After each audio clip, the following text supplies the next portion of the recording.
এই এপিসোড উৎসর্গ করা হলো কক্সবাজারের চকরিয়ার দুলা হাজরায় যৌথ বাহিনীর অভিযানে সন্ত্রাসী হামলায় নিহত সেনাবাহিনীর লেফটেন্যান্ট শহীদ তানজিম সারোয়ার নির্জনের পবিত্র স্মৃতির উদ্দেশ্যে।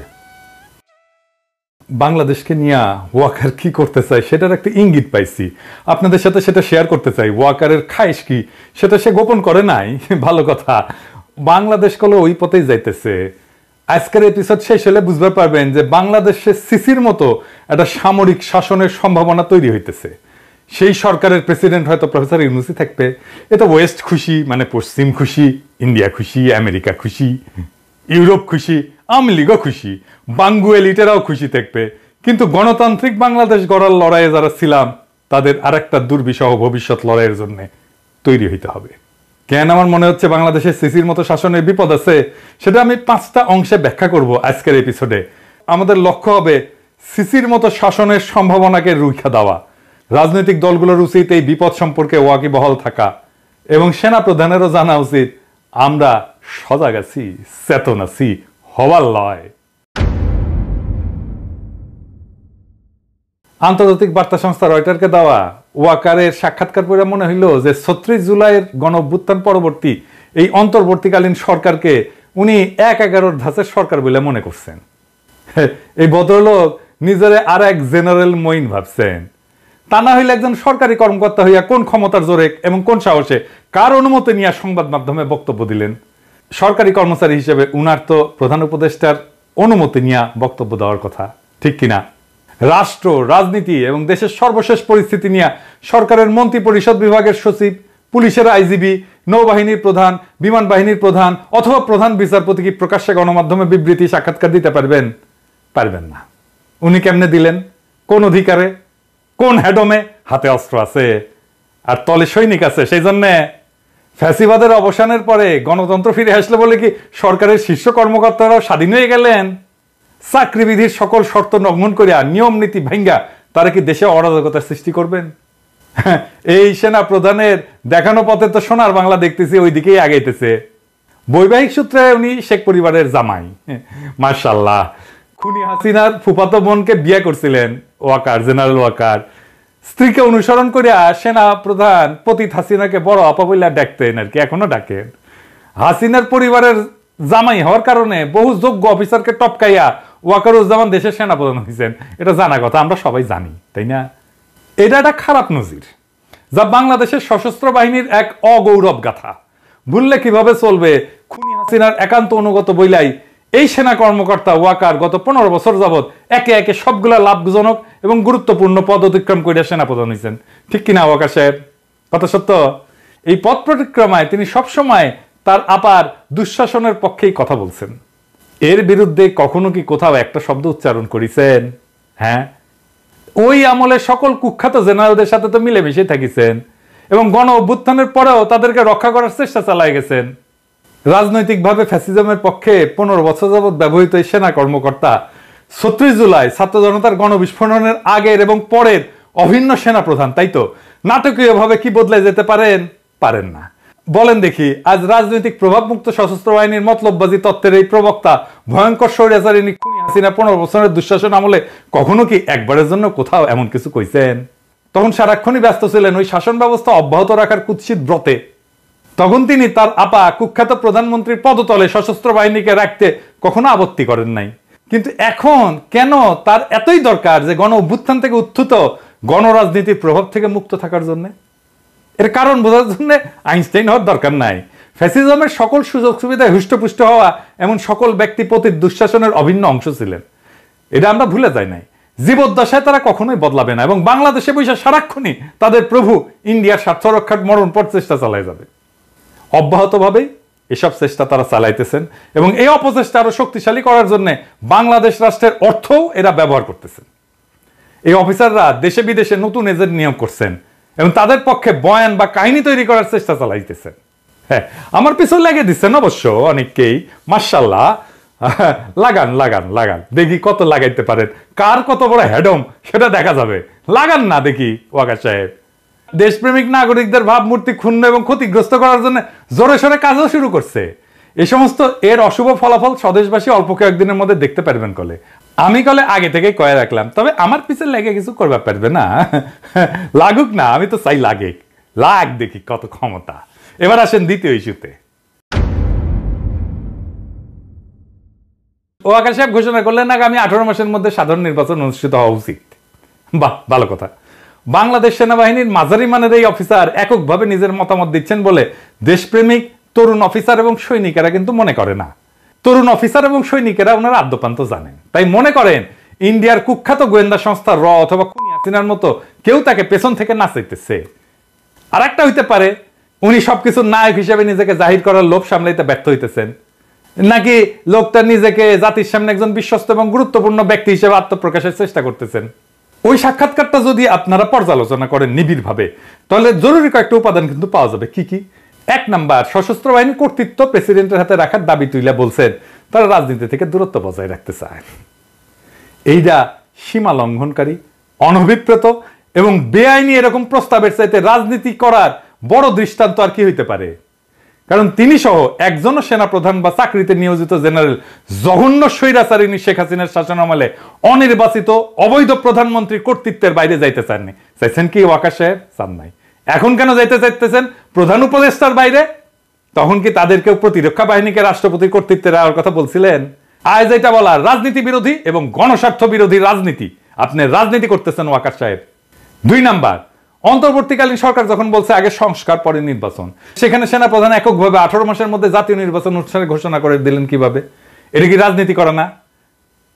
তাতে কি সরকারি চাকরিবিধির গুরুতর লঙ্ঘন ঘটেনি? 3 নাম্বার, ওয়াকার সাহেব যখন বলে যে গণতন্ত্রের উত্তরণ ঘটা উচিত, তার মানে কি তিনি পরোক্ষভাবে বলতেছেন খুনি হাসিনার উৎখাতের দিন অর্থাৎ 5ই আগস্টের আগে বাংলাদেশে গণতন্ত্র ছিল? মানে ওয়াকার সাহেব নিজের অজান্তেই ফ্যাসিজমের পক্ষে কথা কইতেছেন। 4 নাম্বার, কিছু সামরিক কর্মকর্তা সাবেক প্রধানমন্ত্রী বা স্বরাষ্ট্রমন্ত্রী সরাসরি নিয়ন্ত্রিত সংস্থাগুলোতে কাজ করার সময় নিয়মের বাইরে গিয়া কিছু করতে পারেন বইলা এই সাক্ষাৎকারে সন্দেহ প্রকাশ করছেন জেনারেল ওয়াকার। ওয়াকার সাহেব মস্করা করেন আমাদের সাথে, হ্যাঁ? যেখানে সারা দেশের মানুষ নিশ্চিতভাবে জানে এই সকল সংস্থার দায়িত্ব পালনকারী শীর্ষ ব্যক্তি সহ অনেক অফিসারই নিয়মিতভাবে গুম, খুন, দস্যুবৃত্তির মতো ভয়াবহ বেআইনি কাজে জড়িত ছিলেন। 5 নাম্বার, প্রধান উপদেষ্টা জাতিসংঘের সাধারণ পরিষদের অধিবেশনে যোগদানের উদ্দেশ্যে রওনা হওয়ার সময়ের সাথে সাথে মিলায় প্রকাশিত হইল সেনা প্রধানের এই সাক্ষাৎকার। আর এতে দেখা যাচ্ছে যে লোকটা পরিপূর্ণভাবে ইন্ডিয়ান রাজনৈতিক অভিসন্ধির প্রতি সাই দিয়া নির্বাচনের সময়সূচি ব্যক্ত করতেছেন এবং পতিত সরকারপন্থী জেনারেলদের কিছু শর্ত অন্তর্বর্তীকালীন সরকারের সামনে তুলে ধরতেছেন। চাকরিবিধি লঙ্ঘন করে এমন ঔদ্ধত্যপূর্ণ আচরণের জন্য সেনাপ্রধানের বিরুদ্ধে ডক্টর মোহাম্মদ ইউনূস কি কোনো শাস্তিমূলক ব্যবস্থা গ্রহণ করবেন? হ্যাঁ, পারবেন না উনি করতে। সেই জন্য আমি মনে করি যদি সেটা না করেন তাহলে তাকে এখন থেকে এই সমস্ত গণবিরোধী জেনারেলদের শর্তেই দেশ পরিচালনা করতে হবে। আমার প্রফেসর ইউনূসকে নিয়ে এইটা সবচেয়ে বড় অভিযোগ। কেন এটা আমি আবার বলবো, আবার আরো ব্যাখ্যা করে বলবো যে প্রফেসর ইউনূস সেনাবাহিনীর এই দুর্বৃত্তগুলো ইচ্ছা অনুসারে দেশ চালাইতেছে। বিএনপি, জামাত, বৈষম্য বিরোধী ছাত্র আন্দোলন সহ গণ অভ্যুত্থানে অংশগ্রহণকারী সকল দল, সংস্থা এবং পক্ষকে এই নতুন বাস্তবতা কিন্তু বুঝতে হবে এবং এর বিরুদ্ধে ঐক্যবদ্ধভাবে রুখে দাঁড়াইতে হবে। আর তা না করতে পারলে ভিন্ন রূপে ডেলে সাজানো ফ্যাসিবাদের নবছায়া গণতন্ত্র শূন্যতা, অধিকারহীনতার মধ্যে ইন্ডিয়ার কর্তৃত্বের অধীনে বসবাস করতে হবে। আমি বলে রাখলাম, লিখে রাখতে পারেন। এইবার আসেন তৃতীয় ইস্যুতে। ওয়াকার সাহেব যখন নিজের এখতিয়ারের বাইরে বিষয় নিয়ে নিয়ম নীতির সকল সীমা লঙ্ঘন করে কথা বলেন, দেখা যাচ্ছে আমাদের মিডিয়া তখন তা তুলে ধরতে ভয় বা লজ্জা পাইতেছে। লজ্জা নারীর ভূষণ এবং প্রথম আলো ডেইলি স্টারের ভূষণ। কিন্তু এটা কেন হবে? গণমাধ্যম কি এখনো খুনি হাসিনার শাসনামলে গড়ে ওঠা ভীতির পুরানো মানসিকতার রাজত্বে বসবাস করতেছেন, নাকি তারা জেনারেল ওয়াকারকে খুনি হাসিনার বনজামাই ভাইবা এখনো সন্ত্রস্ত থাকে, তাকে সমীহ করে? আচ্ছা, আর একটা জিনিস বলি, আপনারা বলেন তো দেখি, জেনারেল ওয়াকার সামরিক বাহিনী সম্পর্কিত কমান্ড, নিয়ন্ত্রণ কাঠামো এবং নিয়ম নীতি সম্পর্কে কি অবগত না? যদি তা না হইয়া থাকে তাহলে কিভাবে তিনি ডিজিএফআই, এনএসআই, এনটিএমসি এইগুলোর মতো সংগঠনগুলোতে নিজের নিয়ন্ত্রণে নিলেন? উনি নিজের নিয়ন্ত্রণে নিছেন, এরা জানেন তো। আদতে এগুলোর নিয়ন্ত্রণ প্রধান উপদেষ্টার হাতে থাকার কথা। তো প্রফেসর ইউনূসকে অতিরিক্ত কাদের বোঝা মনে করে এগুলোর দায়িত্ব সেনা প্রধানকে সামলাইতে দিচ্ছেন। শুধু তাই না, ডিজি, বিজিবি, ডিজি আনসার, র্যাবের অফিসাররা কেন স্বরাষ্ট্র উপদেষ্টাকে টপকায় বা উপেক্ষা করে সেনা প্রধানের কাছ থেকে নির্দেশ নিতেছেন জানেন নাকি? এটা কিন্তু হইতেছে দাপ্তরিকভাবে মূল বস প্রধান উপদেষ্টা হওয়ার পরেও সশস্ত্র বাহিনী বিভাগের প্রিন্সিপাল স্টাফ অফিসার কেন সেনা প্রধানের কাছ থেকে সিদ্ধান্ত নেন? প্রধানমন্ত্রী বা প্রধান উপদেষ্টার পরিবর্তে রাষ্ট্রপতির হাতে সশস্ত্র বাহিনীর দায়িত্ব রাখার পরামর্শ দেওয়ার ক্ষমতা জেনারেল ওয়াকারকে কে দিছে? তিনি কি সংবিধান সংস্কারের জন্য গঠিত কমিশনকে প্রচ্ছন্নভাবে দিক নির্দেশনা বা হুকুম দিতেছেন? দেখা যাক আমাদের সেই প্রবাসী পণ্ডিত আলী রিয়াজ কার সাথে আপোষ করেন, কাকে ভয় পান এবং কার ইঙ্গিতে উঠবস করেন, দেখবনি আমরা। বর্তমানে এটা স্পষ্ট যে সশস্ত্র বাহিনীর উপরে প্রফেসর ইউনূসের কোনো নিয়ন্ত্রণ নাই। আমার এইটা চিন্তা, এবং আমি প্রফেসর ইউনূসকে প্রথম থেকে বলে আসতেছি, আপনার নিয়ন্ত্রণ নিরঙ্কুশ করেন, আমরা সমর্থন দেব বলে আসছি কিন্তু। এবং এটার ফলেই জেনারেল ওয়াকার প্রকাশ্যে এসে অনবরত বিভিন্ন বিতর্কিত বিবৃতি দিচ্ছে, ফলে পরিস্থিতি ক্রমশই ঘোলাটে হচ্ছে। রয়টার্সের সঙ্গে জেনারেল ওয়াকারের সাক্ষাৎকারে যে চিন্তাটা জনমনে সবচেয়ে বেশি ধাক্কা দিছে তা হইল রাষ্ট্রপতি এবং প্রধানমন্ত্রীর ক্ষমতার ভারসাম্য রাখা এবং সশস্ত্র বাহিনী রাষ্ট্রপতির অধীনে থাকা। কল্পনা করেন, সশস্ত্র বাহিনীর নিয়ন্ত্রণ গণতান্ত্রিক ধারায় অবাধ এবং সুষ্ঠু নিরপেক্ষভাবে নির্বাচিত সরকারের অধীনে নাই, আছে একজন মনোনীত রাষ্ট্রপতির হাতে, চুপ্পুর মতো লোকের হাতে। সেই সরকার কি কখনো স্বাধীনভাবে চলতে পারবে? বাংলাদেশে পাকিস্তানের চিহ্ন দেখতে পারতেছেন না? ইমরান খানের যে দশা হয়েছিল এরকম হবে না? পাকিস্তানের মতো জেনারেল সাহেবদের গুতায় জনগণের ভোটে নির্বাচিত রাজনীতিবিদদের শাসন কি কখনো কার্যকর হবে? হবে না। ঠিক ওইটাই চাইতেছে ওয়াকার। আমাদের মতে এটা ভীষণ বিপজ্জনক একটা প্রস্তাব। আপনি মহা অন্যায় করছেন ওয়াকার সাহেব এই প্রস্তাব দিয়া। আপনি ভাইবেন না আপনার চালাকি আমরা ধরতে পারবো না। আপনার ডালে ডালে চলেন, আমরা পাতায় পাতায় চলি। ওয়াকার সাহেব পলিটিক্স করে আসা লোক, বহুত দিনের, 18 বছর বয়স থেকে পলিটিক্স করি, আর আপনি 18 বছর বয়স থেকে লেফট রাইট করেন। আঙ্গেরের সাথে চালাকি করবেন না, চালাকি ধরে ফেলবো। চালাকি ধরে ফেলা আমি ছাড়াও মেলা লোক আছে। হ্যাঁ, পরে আবার চিন্তা করেন না যে পিনাকিটা সরাই দিলে আবার ভালো হয়ে যাবে। জি না, আমি ছাড়া মেলা লোক আছে, ওটা ধরে ফেলবে। তো আমার মনে হয় যে ভবিষ্যতের এই সমস্ত বিকল্প পথ মাথায় রেখে শাসক জেনারেল সাহেবেরা 5ই আগস্ট হাসিনার নিরাপদ পলায়ন নিশ্চিত করছিলেন। তারা এটা করতে গিয়া বাংলাদেশ রাষ্ট্রের নিরাপত্তার প্রশ্নে যে সমস্ত আপোষ এবং স্বার্থহানিকর অঘটন ঘটাইছেন তা নিয়ে তরুণ অফিসার এবং সৈনিকদের সামনে কিছু প্রশ্ন উত্থাপন করা জরুরি। কি কি সেই প্রশ্ন? 1 নাম্বার, একটা দেশবাসীর উদ্দেশ্যে একটা পরিকল্পিত নাটক প্রচার করা হয়। দেশবাসীর উদ্দেশ্যে বলা হয়েছিল যে বিক্ষুব্ধ জনতা গণভবনের দিকে আগায় আসতেছিল বলে মাত্র 45 মিনিট সময় বেঁধে দেওয়া হয় হাসিনাকে। এই সময়ের মধ্যে পদত্যাগ করে হাসিনা সামরিক হেলিকপ্টার করে দেশ ছাড়ে। কিন্তু নাটকটি সময়ের ফ্রেমে বিশ্বাসযোগ্যতা হারায়। এটা নিছক 45 মিনিটের নাটক ছিল না, হুট করে কিছু হয়নি। জবনিকা পাতের বেশ কয়েক ঘন্টা আগে থেকে এই নাটক সাজানো হয়েছিল, যার প্রত্যেকটা মিনিটের হিসাব এবং বিবরণ এবং ঘটনার বিস্তারিত অবশ্যই আছে। কখন হয়েছিল এই নিরাপদ পলায়ন নাটকের প্লট রচনা? কে বা কারা এটা তৈরি করছিল? এর সাথে কি ইন্ডিয়া জড়িত? প্রতিবেশীদের সঙ্গে আতাত করিয়া সফল সমন্বয় ঘটায় কি খুনি হাসিনাকে দিল্লিতে পাঠানো হইল?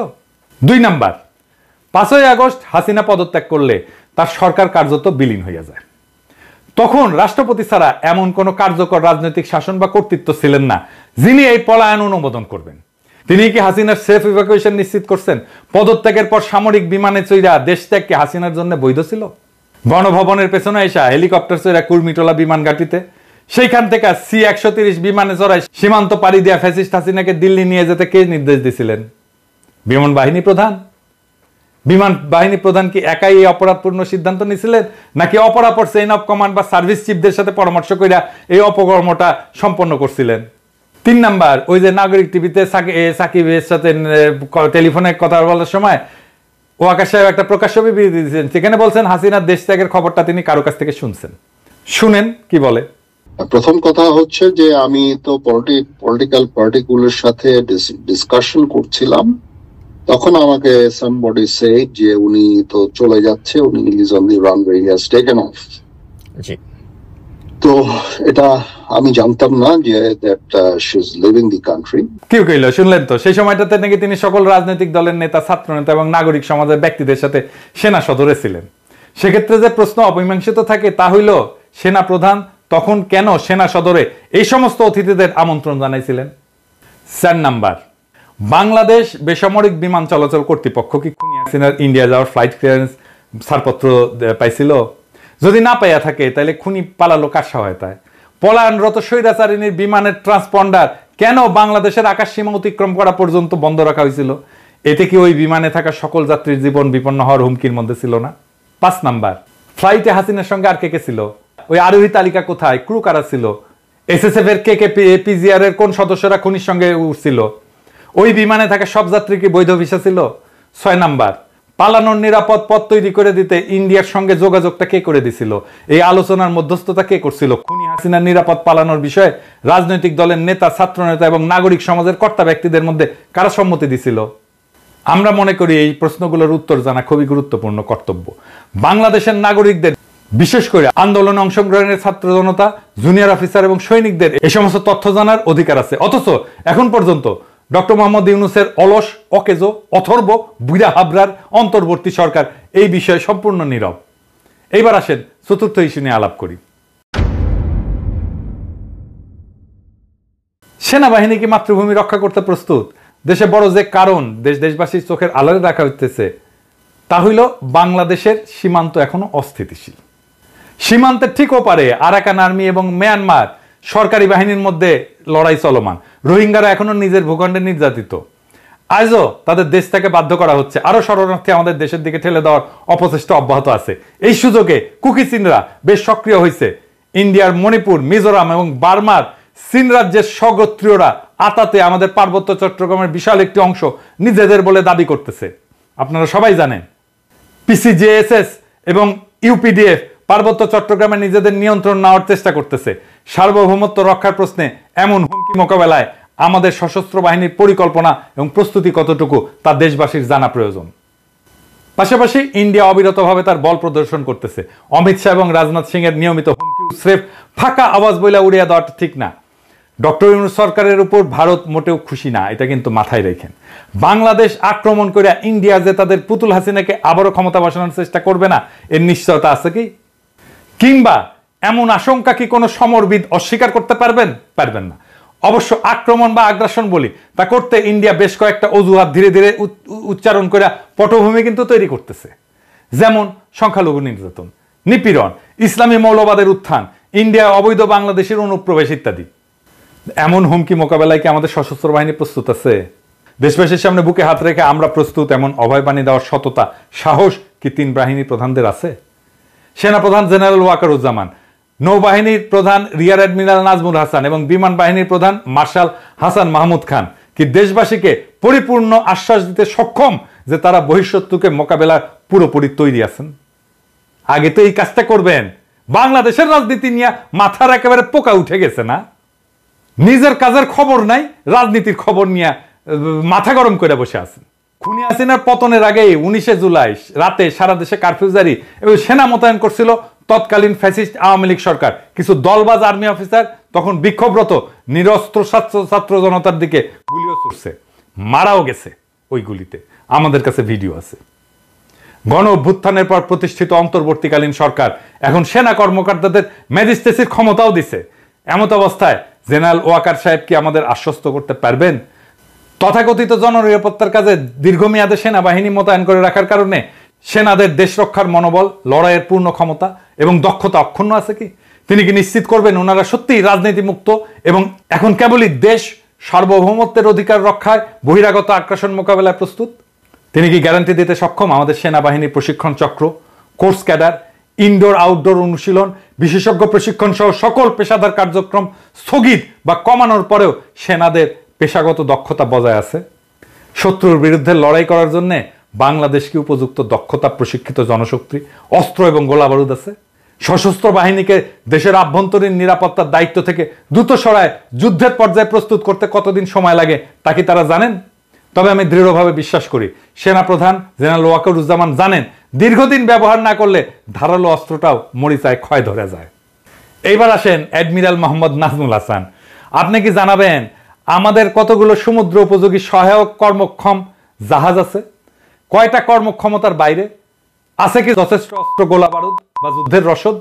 জবাব যদি না হয় আপনি কি প্রতিরক্ষা উপদেষ্টাকে বর্তমান পরিস্থিতি এবং সক্ষমতা সম্পর্কে জানাইছেন? এই অবস্থার উন্নতি না হইলে শত্রুপক্ষের দ্বারা বাংলাদেশের কি হাল হইতে পারে, জয় হইতে পারবেন কিনা তা নিয়ে কি আলোচনা করছেন? আপনার নাবিকদের অপারেশনাল এবং প্রশিক্ষণের হাল হকিকত এবং মান কতটুকু? নৌ প্রধানকেই নিশ্চিত করতে হবে আমাদের সমুদ্র সীমা লঙ্ঘিত হইলে তারা দ্রুত সময়ের মধ্যে ব্যবস্থা নেবেন। ওই যে মনে আছে না, সেন্ট মার্টিন দ্বীপে বার্মান নৌবাহিনী 7 দিন ধরে গুলি বর্ষণ করার পর সেখানে নৌবাহিনীর জাহাজ পৌঁছেছিল 7 দিন পরে। এটা কিন্তু দেশবাসী জানে। এবার আসেন বিমান বাহিনীর প্রধান মার্শাল হাসান মাহমুদ খান, আপনি কি আমাদেরকে বলবেন কিভাবে আপনার বিমান আমাদের আকাশ মুক্ত রাখবে? কয়টা উড়বার পারে আর কয়টা পারে না? গত 1 বছরে আপনার অপারেশনাল পাইলটরা কি 30টা ফ্লাইং ঘন্টা আকাশে থাকতে পারছেন? আপনি কি মনে করেন বর্তমান সক্ষমতা নিয়ে শত্রুপক্ষের মুখোমুখি হইতে পারবেন? যদি না পারেন, আপনি কি ডক্টর মোহাম্মদ ইউনূসকে অবহিত করছেন? 3 বাহিনীর প্রধানকে বলতে চাই, এখন আমি কইলে অনেকে কয় আপনি কর কে, আমি কমু। শোনেন, শোনা লাগবি। আপনাদের প্রধান দায়িত্ব বহিরাগত আগ্রাসন মোকাবেলায় প্রস্তুত থাকা। সেই দায়িত্ব ভুলায় বা এড়ায় দেশের আভ্যন্তরীণ জননিরাপত্তার কর্মে, শ্রমে এবং বাহবায় খুশি হওয়া কি পেশাদার সেনার কাজ? দেশ আক্রান্ত হইলে আপনারা কিন্তু ক্ষমা পাইবেন না। অতীতে সশস্ত্র বাহিনীর প্রধানরা দেশের অভ্যন্তরে বেসামরিক নাগরিককে যতটুকু সহায়তা দরকার ততটুকু কইরা দ্রুত নিজেদের ব্যারাকে ফিরতে দেরি করেন নাই। কিন্তু আপনারা দেখাচ্ছেন ভিন্ন আর এক আচরণ। আপনারা দীর্ঘ সময় নিজ নিজ বাহিনীকে সেনানিবাসের বাইরে রাখতে এবং নিজেরা থাকতে চাইতেছেন। খুব মজা, তাই না? এখনো বহু বিচিত্র লেনদেনের ভাগিদার হওয়া যাইতেছে, তাই না? আমরা খবর রাখি কলে, হ্যাঁ আমরা খবর রাখি। নেহায়েত ভদ্রতা কইরা কই না, নেহায়েত ভদ্রতা কইরা কই না। আমি কলে কইছিলাম কয়েকজনের আমল নামা কিন্তু প্রকাশ করে দেব, এখনো করি নাই, হাতে রাখিছি। সবকিছু দেখাই দিলে তো সবই শেষ, তাই না? তরুণ অফিসার এবং সৈনিকদের আমি বলি, আপনারা নিশ্চয়ই জানেন, তারপরেও বলি, বেসামরিক নাগরিকদের সাথে মিশে যাওয়া এবং তাদের সাথে বাধাবন্ধনহীন ভালো মন্দের গণ আচরণে সংক্রমিত হইয়া অতীতে একাধিকবার সেনাবাহিনীর ইমেজ সংকট কিন্তু দেখা দিছে। এবারও তেমন একটা কিছু কিন্তু ঘটতে যাইতেছে। অকার্যকর পুলিশে অজুহাত ব্যবহার করা হইতেছে সেনাবাহিনীকে অনির্দিষ্টকালের জন্য মোতায়েন রাখার অভিপ্রায় থেকে, যা মেনে নেওয়া কিন্তু যায় না। আমরা মনে করি খুনিরা আড়ালে আছে বলে পুলিশ এখনো ভীত। খুনি শেখ হাসিনার শাসনামলে ইন্ডিয়ার শিকড় কতটা বিস্তৃত হয়েছিল পুলিশ বাহিনীর সকল সদস্যই সেটা জানতেন। আমরা মনে করি তারা সেটা নিয়েও বিচলিত। যতদিন দেশের অভ্যন্তরে জননিরাপত্তার কাজে সেনাবাহিনী মোতায়েন থাকবে ততদিন পুলিশ নিজের পায়ে দাঁড়াইতে পারবে না, তারা গা ছাড়া দিয়া থাকবে। তারা একটু গুছায় ওঠা মাত্রই সেনাবাহিনীকে নিজেদের কাছে ফিরাই নিয়ে যেতে হবে। আমরা পুলিশকে মোটিভেট করব আসার জন্য, পুলিশের মনোবল বাড়াবো, দরকার হইলে সেনা প্রত্যাহার করা হলে পুলিশ ঠিকই অ্যাকশনে যেতে পারবে। ভাবসাব দেখে মনে হইতেছে অন্তর্বর্তীকালীন সরকার সেনাবাহিনীকে মাঠে রেখা বেশ খুশ মেজাজে আছে। তারা হয়তো চাইতেছে দেশ রক্ষা বাহিনীর সমাজ রাজনীতির বিভিন্ন নোংরা আবর্জনা এবং জঞ্জালের মধ্যে জড়ায় সরকারকে কলঙ্ক মুক্ত রাখবে। আহারে, এই হইতেছে প্রফেসর ইউনূসের সরকারের বুদ্ধি। উপদেষ্টাদের বুদ্ধি হচ্ছে এই লেভেলে। সশস্ত্র বাহিনী বলছিল না যে 632 জনকে অঘোষিতভাবে লুকায় রাখা এবং পতিত সরকারের কয়েক হাজার খুনি, দাগী অপরাধী, দুর্বৃত্তকে দেশব্যাপী সেনা ছাউনিতে নিরাপদ আশ্রয় দিছিল। এর জন্য কিন্তু দেশবাসী বিস্মিত এবং ব্যথিত হয়েছিল। পতিত ফ্যাসিস্ট সরকারের বিভিন্ন পর্যায়ের নেতা নেত্রী, সংগঠক, কর্মকর্তাদের নিরাপদে দেশান্তরিত হওয়ার সকল ব্যবস্থা যে সশস্ত্র বাহিনীর একদল শীর্ষ কর্মকর্তা করে দিচ্ছেন তা যেই না জনগণ ক্ষুব্ধ হয়ে উঠছে। কলঙ্কজনক এমন ভয়াবহ ঘটনার কারণে সশস্ত্র বাহিনীর এই 3 প্রধানের প্রতি মানুষের সকল আস্থা ধুলায় মিশে গেছে। ফ্যাসিস্ট সরকারের পতনের পর 3 বাহিনী প্রধানের প্রত্যেকটা পদক্ষেপ থেকে বোঝা যায় সশস্ত্র বাহিনীর বর্তমান নেতৃত্ব দেশপ্রেমিক ভূমিকা রাখতে অক্ষম। দলবাজ, অযোগ্য, অদক্ষ, দুর্নীতিপরায়ণ কর্মকর্তাদের অবসাদিত কইরা প্রথমেই তাদের উচিত ছিল আগাছা নির্মূল করা। বিড়াল মারতে হয় প্রথম রাতে, তারপর স্বচ্ছ একটা ব্যবস্থা প্রবর্তন করে দ্রুত সকল শূন্য পদ এবং র্যাঙ্ক পূরণ করা। আমি মনে করি এই ক্ষেত্রে অবসরপ্রাপ্ত সেনা কর্মকর্তা এবং যাদেরকে চাকরি থেকে বাধ্যতামূলক অবসর দিচ্ছেন তাদেরকে পুনর্নিয়োগ এবং চুক্তিভিত্তিক নিয়োগ করা যাইতে পারে। কিন্তু দুঃখজনকভাবে 3 বাহিনীতে দেখা যাচ্ছে ফ্যাসিস্ট শাসনের অনুগামী অফিসারদেরকে এখনো পদে বহাল রাখা হয়েছে এবং অনেককে পদোন্নতিও দেওয়া হচ্ছে। অতি দ্রুত এই সমস্ত বন্ধ কইরা এর বিপরীত ধাতা প্রবাহিত যদি না হয় তাহলে যা চলতেছে তার রুখে দাঁড়াইতে হবে তরুণ অফিসার এবং সৈনিকদেরকে। আপনারা আমাদেরকে পাশে পাবেন, জনতাকে আপনাদের পাশে পাবেন, আমরা সে ব্যবস্থা করব। এবার আসেন প্রফেসর ইউনূসের প্রসঙ্গ। জাতিসংঘের সাধারণ পরিষদের বক্তৃতায় প্রফেসর ইউনূস গণ অভ্যুত্থানে সশস্ত্র বাহিনীর ভূমিকাকে অতিরঞ্জিত এবং ভুলভাবে উপস্থাপন করে একে যতই মহিমান্বিত করার চেষ্টা করেন না কেন, তা যে দেশের গণতন্ত্রায়নের জন্য আত্মঘাতী হচ্ছে তা মানুষ অচিরেই বুঝতে পারবে। প্রফেসর ইউনূসের এটা একটা দোষ, বড় দোষ। এই যে ছাত্রদেরকে মাথায় তুললো, এখন সেনাবাহিনীকে মাথায় তুলছে, যার হাতে শক্তি তারই মাথায় তোলে, বুঝছেন? এটা সমস্যা না? আরে নেতা সে, তারে মাথায় তুলছে মানুষ, সে আরেকজনকে মাথায় তুলতেছে, যা দেখে কার হাতে শক্তি আছে, ও ওর হাতে শক্তি, ছাত্রদের হাতে ছাত্রের মাথায় তোলো, ও সেনাবাহিনীর হাতে অস্ত্র আছে, সেনাবাহিনীর মাথায় তোলো, এরপরে দেখবে র্যাবের হাতে অস্ত্র, র্যাবের মাথায় তোলো, এই করতে থাকবে। 12 বছর দীর্ঘ গণ আন্দোলন সংগঠন, ব্যাপক আত্মত্যাগ এবং ভয়াবহ দমন পীড়নের মধ্যেও আন্দোলনকে অব্যাহত রাখা এবং পরিচালনাকারী রাজনৈতিক শক্তির ভূমিকাকে খাটো করার মানসিকতা, এটা আমি বলবো এটা হীন মতলববাজি প্রসূত। খুনি হাসিনার অনুগ্রহ উপভোগকারী প্রতিবেশী রাষ্ট্রের প্রতি অনুগত রাজনৈতিকভাবে অসৎ গুটি কয়েক শীর্ষ সামরিক কর্মকর্তা অর্থাৎ অশুভ এই শক্তির প্রতি আনুগত্য প্রদর্শন ছাড়া এমন বক্তব্যের ভিতরে অন্য কোনো সারবত্তা নাই। প্রফেসর ইউনূস সশস্ত্র বাহিনীর ক্ষমতা তার পিছনে সংগঠিত কইরা দেশের চলমান অরাজনৈতিক শাসন ব্যবস্থা যে দীর্ঘায়িত করতে চাইতেছেন, সেই ইঙ্গিত মিথ্যা দিয়া সত্য গোপন করার এই বক্তব্যের মধ্যে লুকায় আছে। ডক্টর মোহাম্মদ ইউনূসকে বুঝতে হবে আমরা কেন ইন্ডিয়ার আগ্রাসনের হুমকির কথা তুলছি।